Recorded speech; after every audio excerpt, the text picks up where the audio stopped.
Yo, what's up? Tara, sama ulit kayo sa adventures ko.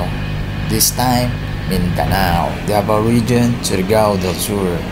Ito na yung papasok ng Tinoyan Falls. Mura lang entrance dito at environmental peace.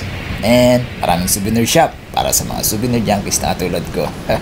Ang Tinoyan Falls ay isa sa mga pinakamagandang waterfalls dito sa Mindanao.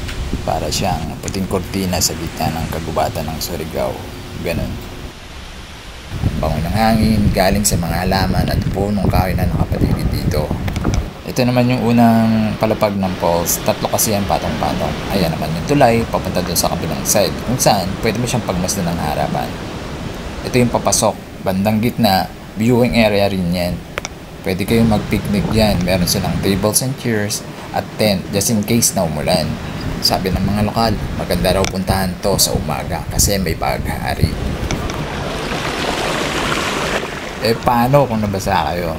Di sumakay tayo sa balsa. Pwede tayong pumunta dyan sa gitna at maligo sa napakasarap ng tubig ng talon.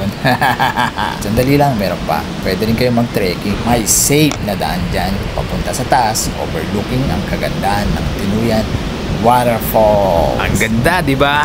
Hanggang sa muli, kita-kits ulit. Ingatan ang kalikasan.